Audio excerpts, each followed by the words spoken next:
Boa noite para todos nós. Sejamos todos muito bem-vindos à Federação Espírita de Rondônia.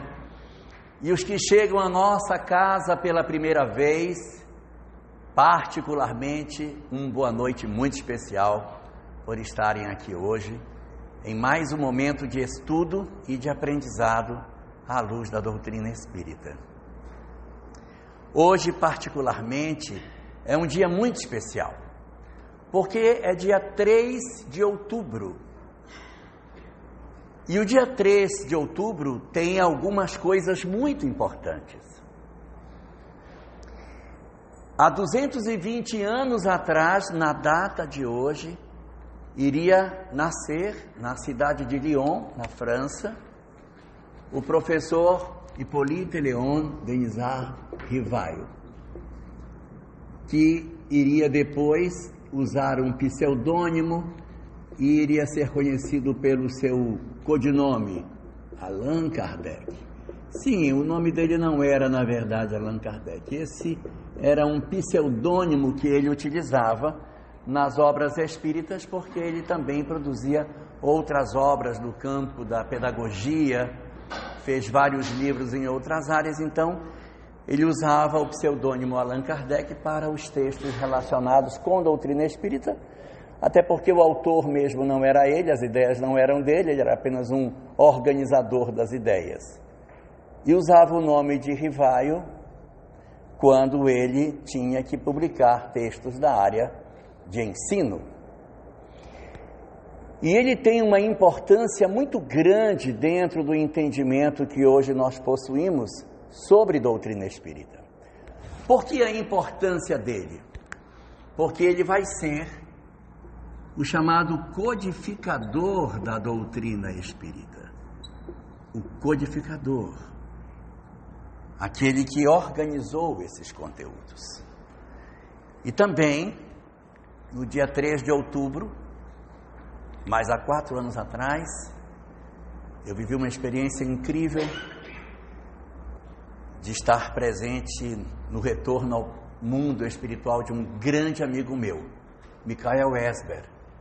Desencarnou exatamente na mesma data que o aniversário de Allan Kardec. Há 4 anos atrás eu tinha sofrido um acidente, estava ainda de tipoia, quando a gente teve que participar do sepultamento do corpo do Michael e nos despedirmos assim de maneira muito rápida por conta da Covid. Sim, muito difícil tudo aquilo, muito difícil. Então são eventos muito marcantes que a gente tem, todos dois, no mesmo 3 de outubro. E qual a importância de Kardec nesse cenário? O que ele tem de significativo nisso? Ele não é o primeiro pesquisador sobre os fenômenos espirituais, não. Antes de Allan Kardec já havia pessoas estudando, realizando reuniões mediúnicas, entrando em contato com os espíritos e tirando informação daquilo que era obtido nas reuniões mediúnicas. Então ali, naquele espaço, as pessoas já faziam perguntas, já tinham algumas coisas coletadas. Houve um grande dramaturgo da época de Allan Kardec, chamado Victorien Sardou, que foi uma pessoa que procurou Kardec para estimulá-lo, para que ele se aproximasse desses estudos. Victorien Sardou, embora não fosse um cientista, fosse um teatrólogo, já tinha entabulado diálogos com os espíritos várias vezes, e em cima desses diálogos ele já até tinha coletado informações. Existe um livro chamado Espiritismo Básico. O livro Espiritismo Básico, de Pedro Franco Barbosa, é Pedro Barbosa, mas é Franco. O Pedro Franco Barbosa conta essa relação entre Victorien Sardou e o professor Rivail, naquele período em que ele vai apresentar para o professor um conjunto de perguntas e respostas que ele já teria conseguido. Então ele não é o primeiro E mesmo não sendo o primeiro, houve outros que foram contemporâneos a ele e outros que vieram depois dele. Então nós tivemos a figura de Allan Kardec aparecendo num determinado momento, alguns antes, vários durante e muitos outros depois dele. Por que que nós temos essa atenção especial com o trabalho que Allan Kardec fez, se eram tantos os pesquisadores que trabalhavam nas mesmas ideias ali na virada do século XIX para o século XX? É porque todos esses pesquisadores, todos esses homens de ciência, alguns deles até com prêmio Nobel, que foram obtidos nas suas várias pesquisas científicas, eles estavam preocupados com um aspecto específico da doutrina espírita: provar que o fenômeno era legítimo. O que queria William Crookes, Coronel de Rocha, Sir Arthur Conan Doyle, Camille Flammarion, Gustave Geley, Charles Richer, Ernesto Bozano, César Lombroso, Alexander Aksakov, todos esses pesquisadores estavam querendo o quê? Provar que era verdade, que havia vida após a morte. Então o que eles faziam? Eles faziam experiências mediúnicas, pegavam médiums para verificar se aquele espírito realmente se comunicava, anotavam as reuniões, faziam as comprovações e garantiam que o fenômeno era legítimo. Ou seja, a preocupação desses estudiosos era provar que o fenômeno espírita, sim, ele era real, existia de fato aquilo que era chamado de fenômeno espírita, que no fundo, seria muito melhor representado por fenômeno mediúnico. Então a gente vai perceber a preocupação desses cientistas em nos oferecer a verdade que eles estavam lhe dando. Eu comprovo as obras de Ernesto Bozano, César Lombroso, Alexander Aksakov, Charles Richer, do nosso querido William Crookes, eram para provar que o fenômeno era verdadeiro. Era legítimo. E o fenômeno, o livro, o objetivo dele se encerrava nisso mesmo. Qual era o objetivo do livro? Provar que isso era verdadeiro. Uma comparação que a gente pode fazer com os dias de hoje são as pesquisas atuais que existem de experiência de quase morte. Não sei se vocês já viram.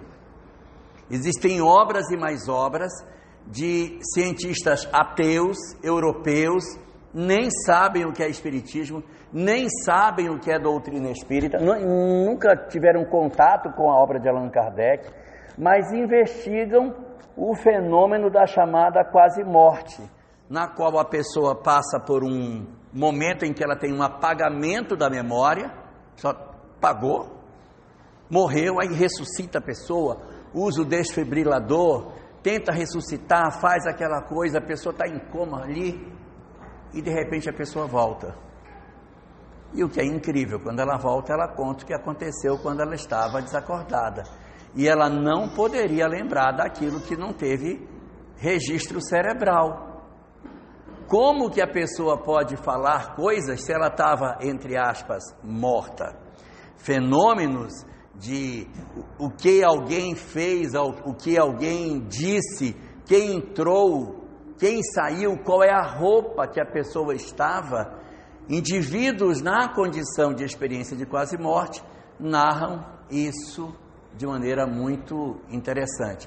Existe uma obra de Dona Marlene Nobre, muito conhecida sobre isso, A Vida no Além, em que ela vai trazer os experimentos dos cientistas. E ela faz uma coisa legal, porque ela pega o que os cientistas falam e mostra a obra de André Luiz. Aí pega o negócio que os cientistas falam, pega a obra de Allan Kardec. Ela vai checando as falas com aquilo que as obras possuem. esses cientistas falam que a quase totalidade das pessoas que viveu essa experiência de quase morte perdem o medo da morte. Perdem o medo da morte.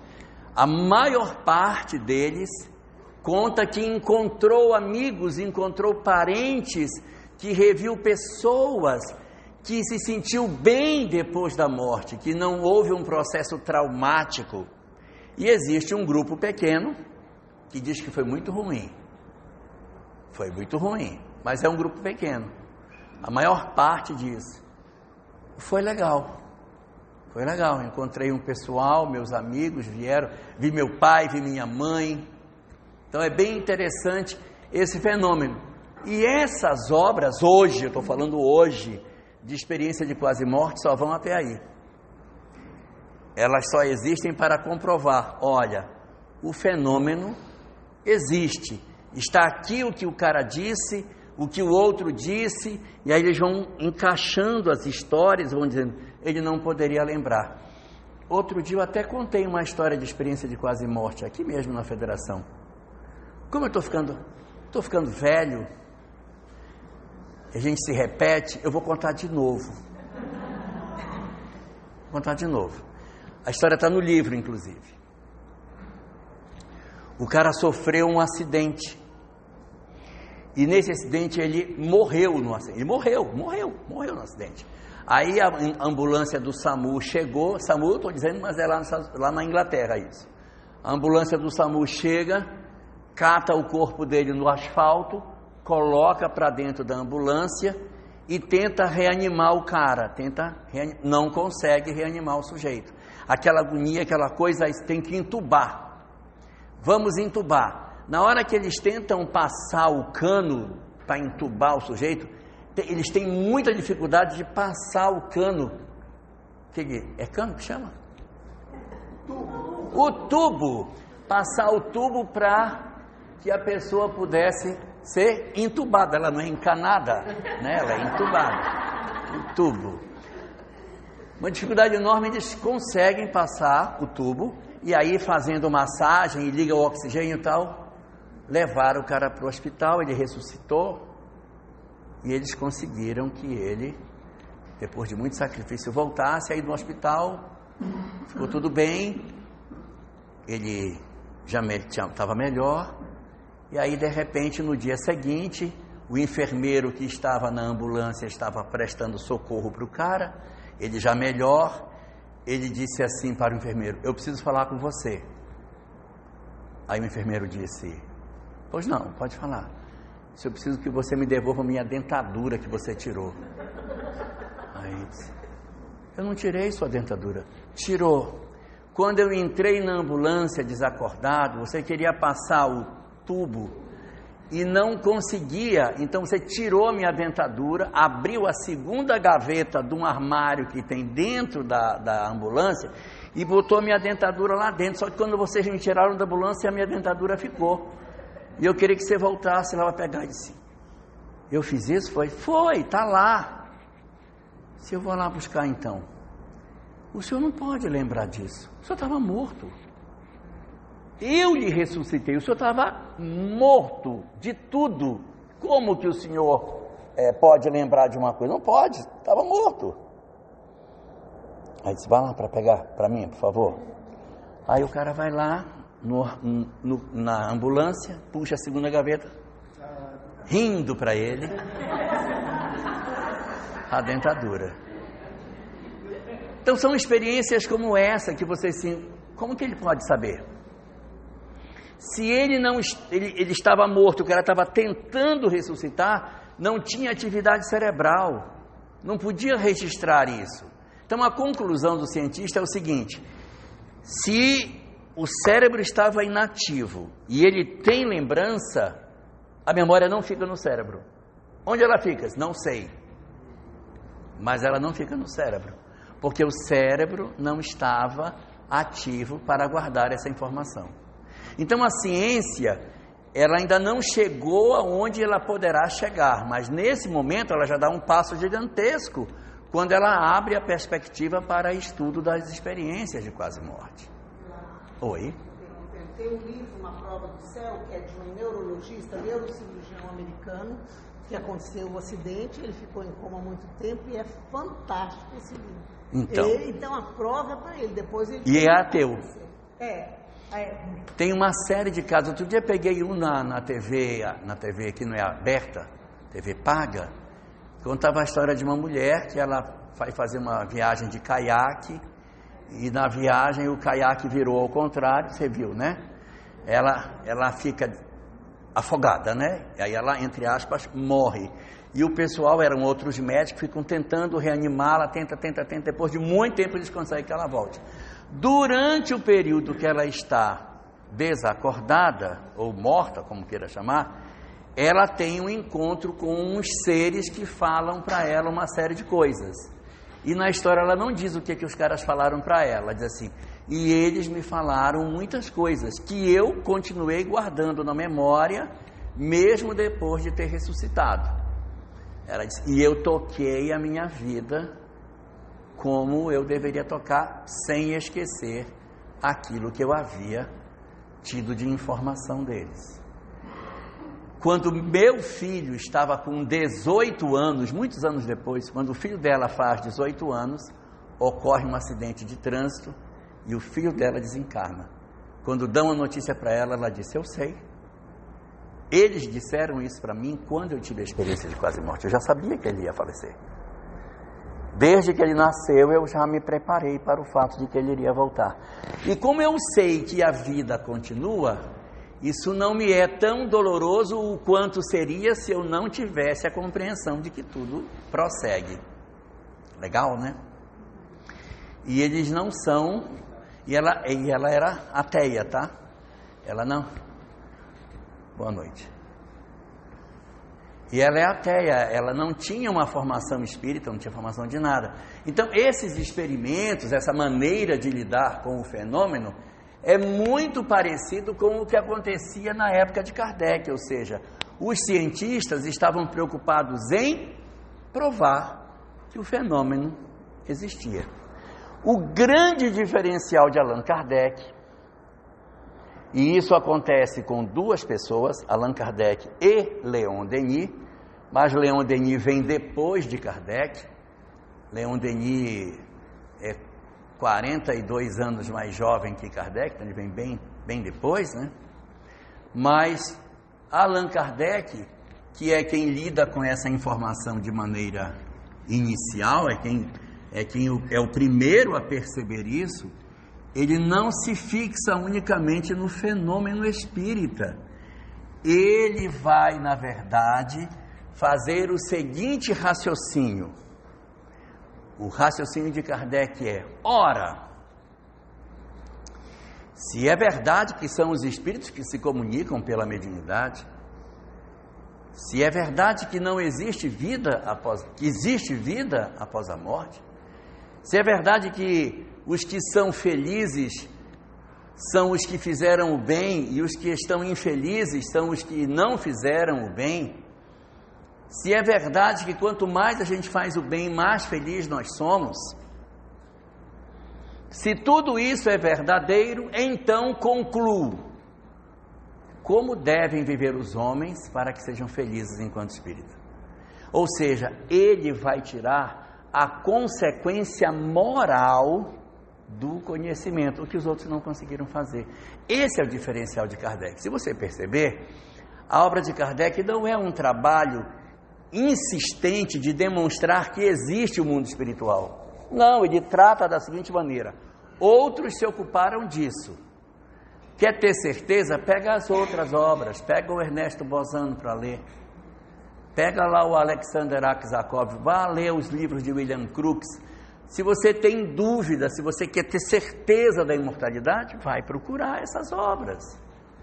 Eu não vou discutir isso, eu vou discutir a consequência moral disso. A reflexão moral que decorre do fato de que a vida após a morte é verdadeira. Então, quando nós observamos esse fenômeno que Allan Kardec nos oferece, a primeira coisa que a gente vai encontrar na obra de Kardec é que ele vem oferecer para nós um conhecimento incrível, porque Kardec vem matar a morte. Acaba a ideia da morte, do fim, da separação para todo sempre, mas a compreensão clara de que a vida continua. E é interessante porque outras doutrinas, e isso não é incomum, falam que a vida continua. Claro, o que mais tem são doutrinas na Terra que dizem, olha, a vida continua, né? A vida continua, tem a vida, né? Para todo mundo, quando morrer, a alma vai sobreviver e tal. Mas essas doutrinas, essas religiões, elas creem na imortalidade da alma. Elas acreditam que a gente vai viver depois da morte. Elas têm a crença de que isso é verdade. O Espiritismo não. Já o Espiritismo, ao invés de crer, o Espiritismo sabe que a vida continua. E de onde nós tiramos a certeza de que a vida continua? De uma coisa chamada mediunidade. Porque a mediunidade, ela tira de nós todas as dúvidas se a vida continua ou não. Porque se eu não tivesse a mediunidade, seria por conta da... está nesse livro, olha aqui, está vendo? A vida continua, a vida continua. Então eu vou acreditar porque está escrito aqui, eu tenho fé nesse livro, como esse livro diz, então deve ser. Não é assim que a doutrina espírita funciona. De onde vem a convicção da doutrina espírita de que a vida continua? Vem da mediunidade. E essa mediunidade, fala Kardec no item 159 do Livro dos Médiuns, essa mediunidade ela está em todos nós.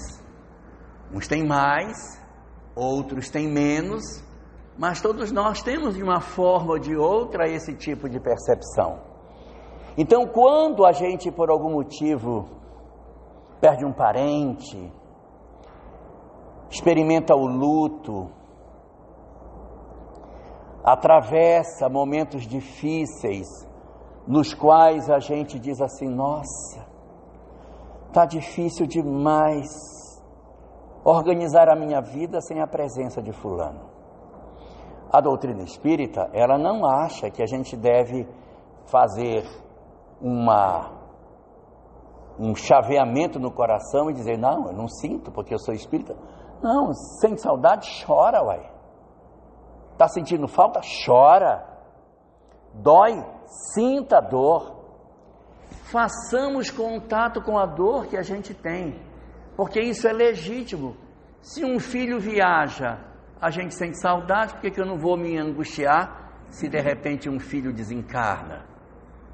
Se uma mãe, um pai, um marido bom desencarna, né? Por que a gente não vai sentir a ausência de um amigo, de um querido, de alguém que, nossa, que é importante, e você sente que aquela pessoa fisicamente não vai mais estar ao seu lado? Dói! E por que eu vou dizer que não dói? Claro que dói! Então, sentir a saudade, ela é plenamente legítima. O que a doutrina espírita nos fala que a gente deve evitar é o desespero, a blasfêmia, a inconformação, a revolta, o desejo de ir junto, que a gente até entende que muitas vezes a gente passa por dificuldades e que o desespero é muito grande. Eu já tive muitas oportunidades de ver em situações desse tipo, das pessoas se desesperarem, você tem que segurar a pessoa na boca do túmulo, porque a vontade que ela tem de se jogar junto. Nossa, eu vi tantas vezes a pessoa segura, calma fulano, calma, tem calma. E é compreensível que a gente, no período agudo do luto, a gente até se desequilibre, que a gente se sinta abandonado. E esse processo, a gente não pode negar, ele é real, porque faz parte do próprio trauma. E aqui vai uma dica para quem tem amigos, amigas, que de repente experimentam o luto, e aí você diz assim, olha, fulana está passando por uma dificuldade muito grande do luto, e assim, eu acho que eu vou lá para visitar. Se você for visitar, Márcia, não chegue lá para querer doutrinar a pessoa que perdeu alguém. A última coisa que uma pessoa que perdeu um parente quer ouvir é que você vá derramar doutrina espírita na cabeça dela. Chega lá, bate na porta, com licença. Olha, eu vim aqui falar para você que a vida continua, que os espíritos eles estão lá, então, portanto, você não tem que chorar. Gente, pelo amor de Deus, me dê paz. Então, se você perdeu um amigo, e aí você quer visitar a família, você vai, chega lá e diz assim, eu vim visitar vocês, e hoje quem vai fazer o almoço sou eu. Eu vou cozinhar, então você vai, você cozinha, você bota a comida na mesa, você cuida das pessoas, porque elas não querem ouvir que isso, que aquilo, porque o espírito quando, se não pode, que não pode. Vai cozinhar, lave os pratos, guarde no armário e faça companhia para as pessoas, sem ficar puxando a conversa e nem insistindo com a pessoa para que ela saia do estado que ela está. Vou contar uma piada para vocês. Não se faz isso. A gente vai, fica junto, senta do lado e mostra para a pessoa que ela tem amigos, que ela não está sozinha, fica junto. E se ela por algum motivo perguntar alguma coisa, aí você responde. Porque é provável que ela se sentindo segura, ela diga assim, eu queria te fazer uma pergunta, e pronto. Se ela perguntar, você responde. Sendo que a sua resposta não é uma palestra, a sua resposta é curta. Você dá uma resposta e deixa a pessoa. Se ela fizer outra, você dá outra resposta curta. Não se dá resposta longa. A gente tem mais é que acolher do que ficar querendo nesse momento doutrinar, explicar, ensinar. Não é hora de ensinar nada, é hora de cuidar das pessoas, né? Então essa capacidade que a doutrina espírita veio até nós para nos dizer que a morte não existe e que evidentemente em função disso os nossos amigos e os nossos parentes vivem, é profundamente transformador na nossa vida. A gente vai deixar de sentir a saudade? Claro que não. Nós iremos sentir saudade muitos anos. Uma dor pela partida de um ente querido é como se fosse uma ferida muito dolorosa que demora muito para cicatrizar. Então ela demora muitos anos, até décadas, para que a gente cicatrize. E depois que ela fecha, como toda ferida que cicatriza, ela deixa uma marca. Ela vai fechar, mas ela vai deixar uma cicatriz. Qual é a cicatriz que ela deixa? O aprendizado. Você vai olhar para os seus filhos de maneira diferente. Quando você olhar para os amigos, você vai olhar de maneira diferente. Você não vai esperar tanto para dizer que ama alguém, porque você vai ter ainda muito mais claro de que as pessoas partem da nossa convivência. Que embora aconteça com os outros, acontece com a gente também. As pessoas que a gente tanto ama, elas também têm um corpo mortal. Eles são imortais, mas o corpo é mortal. Então o corpo pelo qual essas pessoas se expressam, um dia vai nos deixar. E quando a gente se aproxima desse conhecimento, nós temos um poder de transformação muito grande, porque não é só saber que a vida continua, é entender o que é que eu devo fazer na minha vida para que eu viva coerente com aquilo que eu sei. Às vezes a gente vai arrastar essa saudade por uma existência inteira, mas a gente vai trabalhar para que essa saudade não se transforme em desespero, que ela não nos desequilibre, que a gente retome a nossa história, que a gente reconstrua a nossa vida e viva os anos que a gente tem como uma homenagem àquele que foi. Viver para dizer a Ele: eu estou fazendo o que eu tenho certeza que você adoraria que eu fizesse. Então, eu me movimento no sentido de que a minha vida, na verdade, seja um hino de gratidão pelo tempo que Deus me deu na companhia daquela pessoa. Porque veja, se Ele é um ser imortal, eu vou encontrar com Ele. Eu vou encontrar. Se nós nos amamos, nós iremos nos encontrar. Parentes, muito frequentemente, é quem nos recebe na partida. São os que aparecem nos nossos leitos da chamada morte para nos receber. Então a gente vai desencarnar na companhia daqueles que foram nossos grandes amores. Eu tenho um amigo, ele é coronel aviador, e ele ficou muito doente, câncer, pâncreas, e o médico disse para ele que ele não tinha muito tempo de vida. E aí ele me ligava sempre, a gente conversava, ele dizia: ô rapaz, eu já estou indo, eu não vou ter mais muito tempo, isso me dá tanta dó, porque eu estou indo. Não, mas Roque, mesmo que você vá, você vai continuar existindo, cara, você vai ficar até mais perto da gente e tal. E aquele ânimo nele, ele adoentado, até que ele ficou muito doente, e os médicos, vendo que não tinha mais jeito, os médicos disseram: olha, vamos transferir o coronel para o quarto para ele se despedir de vocês. Aí pegaram meu amigo coronel e levaram para o quarto para que ele fosse se despedido dos filhos, da esposa. E aí os filhos vieram para se despedir do pai. E ele tem um filho mais velho, que não é espírita, mas é médium, meu Deus, médium demais. O garoto chegou, garoto não, que ele tem quase 40, chegou, ficou ali pelo quarto do pai, e de repente disse: pai, quem é o 17? E o 115? Estou chutando os números, o número não é esse, o número não é 15, eu não sei os números, não lembro mais. Quem é o 15? E quem é 117? Aí o pai, já assim deitado na cama, disse: meu filho, o 15 era o meu comandante quando eu era cadete, era o 15. E o 117 era o meu colega de quarto. A gente foi colega durante toda a academia.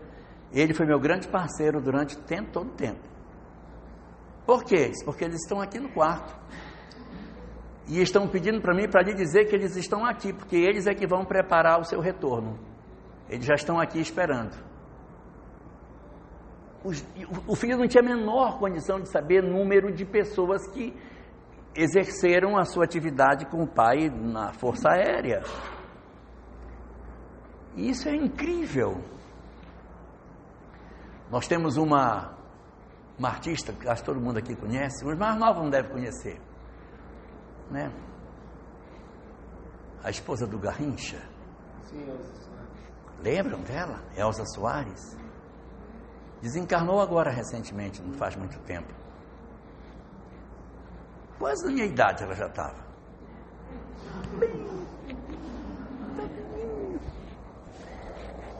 E o pessoal contando, quando ela estava no hospital, a filha estava do lado dela, cuidando dela, e ela passando mal. Aí de repente ela disse: filha, a gente precisa se despedir, porque eles chegaram para me levar.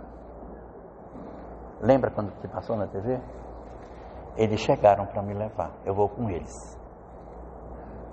Então, isso não é maravilhoso, você saber que você passa das mãos de quem está aqui para a mão dos amigos do lado de lá, que eles te recepcionam do outro lado? Isso é maravilhoso. Então, isso é incrível nesse processo de transformação que a nossa vida tem. E quando Allan Kardec vem nos trazer essa informação, ele vem nos dizer como que a gente deve viver para que tenhamos bons amigos para nos receber. Porque nem todo mundo é recebido pelos amigos. Só quem fez. É quem tem amigos. Quem passou a vida brigando com o vizinho, se desentendendo com o marido. Tem gente que até com sogra se desentende. Não consigo entender isso. Então, se você de repente vive uma vida em que você faz mais inimigos do que amigos, pela lei da probabilidade é mais fácil estar um inimigo para recebê-lo do que um amigo, né? Então, além de Allan Kardec nos falar sobre a morte, ele fala também para nós como viver. Que a gente tem que aprender a perdoar os outros. Não é não, meu filho? Com certeza. Aprender a perdoar, tirar essa coisa do coração. Dizer ao outro, eu perdoo você pelo que você fez. Tem muita gente que diz assim, mas eu nunca vou perdoar fulano. Mas não tem santo que faça eu perdoar, porque o que ele fez é imperdoável. Já viu essa frase? O que fulano fez é imperdoável. Sabe por que a gente pensa assim? Porque nós fomos educados a pensar que quando eu perdoo alguém, eu lavo o coraçãozinho dele e ele fica com o coraçãozinho puro. E a doutrina espírita diz, não.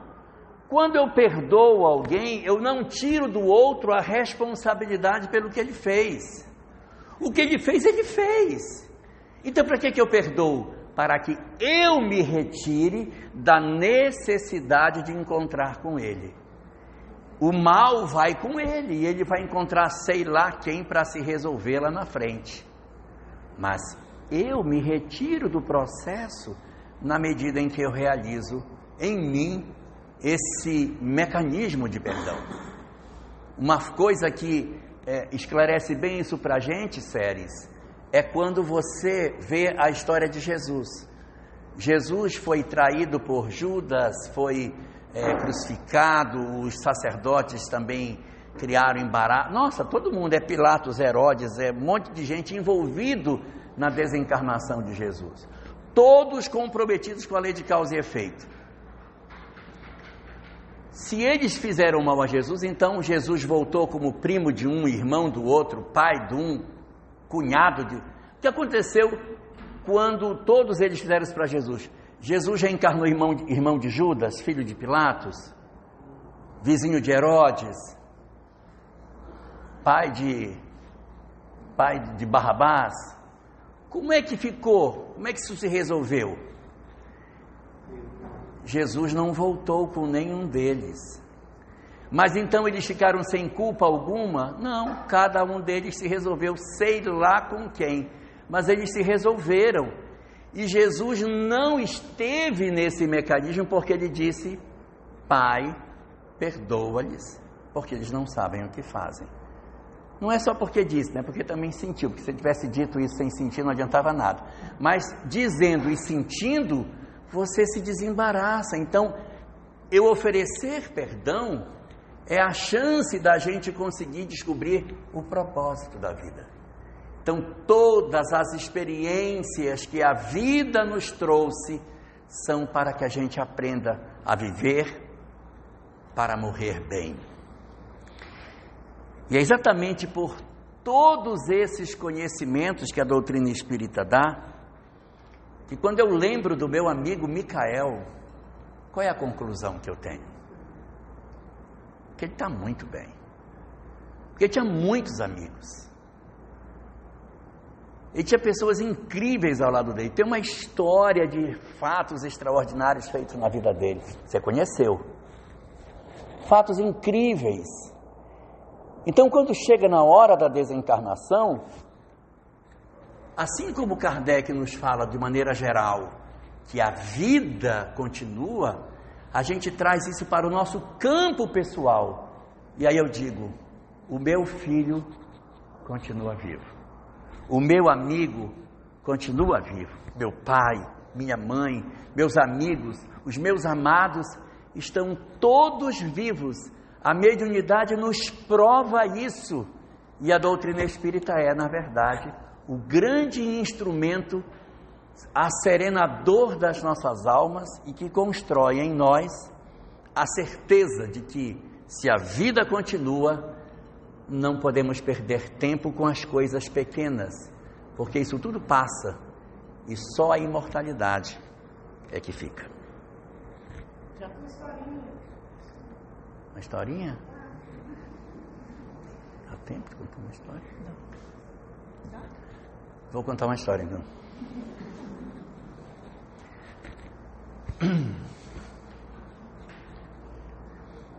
Havia uma região que era conhecida por ser uma região onde havia grandes plantadores de trigo. Trigais imensos ali eram colocados e as pessoas procuravam sempre o melhor trigo, sempre procurando o melhor trigo para a produção naquele lugar. Então, eles resolveram fazer um concurso. Quem produz o melhor trigo aqui na nossa região?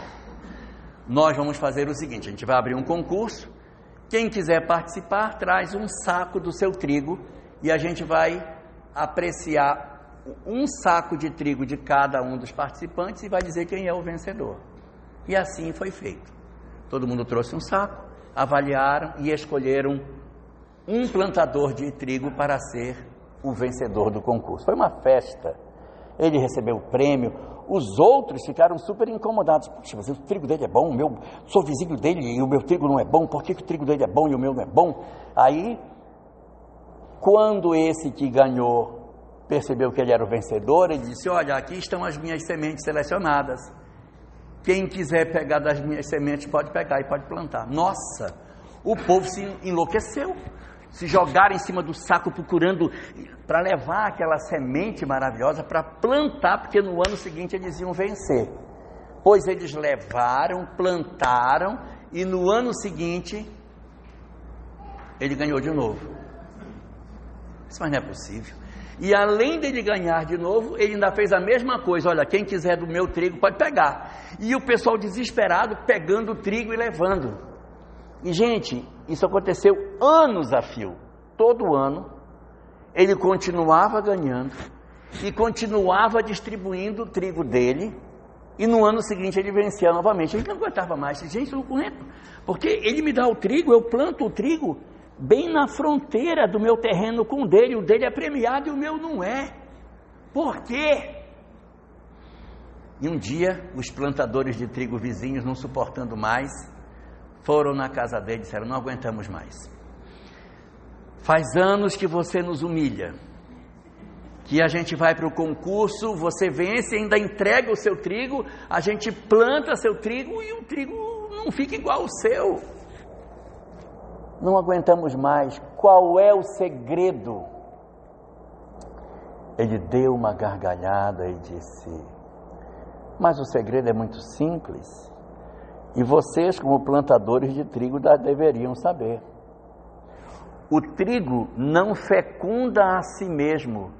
Ele se fecunda com uma outra planta que o poliniza. Polinização cruzada. Polinização cruzada, exatamente. Praticada pelo vento. Praticada pelo vento. Eu queria ter um filho assim. Polinização cruzada. Então, quando eu dou meu trigo para vocês, eu fico cercado de trigo bom. Mas o que é que vocês fazem com o trigo que vocês têm? Vocês não dão para os outros. Se vocês não dão para os outros, quem poliniza o trigo de vocês? O trigo ruim que está do lado. Então, se você quer ter o melhor trigo no seu terreno, o que é que você deve fazer com as suas melhores sementes? Dar para os outros.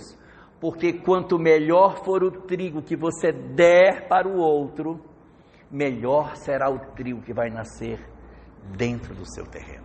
Agora é só fazer a metáfora para a vida. Fazer a metáfora para a vida. Quanto mais eu der do que eu tenho de melhor em mim, melhor será aquilo que vai nascer dentro de mim. E quando chegar na hora do nosso desencarne, que vai acontecer com todos nós, não é? Muitos amigos estarão para nos aguardar, para dizer, vem, está na hora de recomeçar.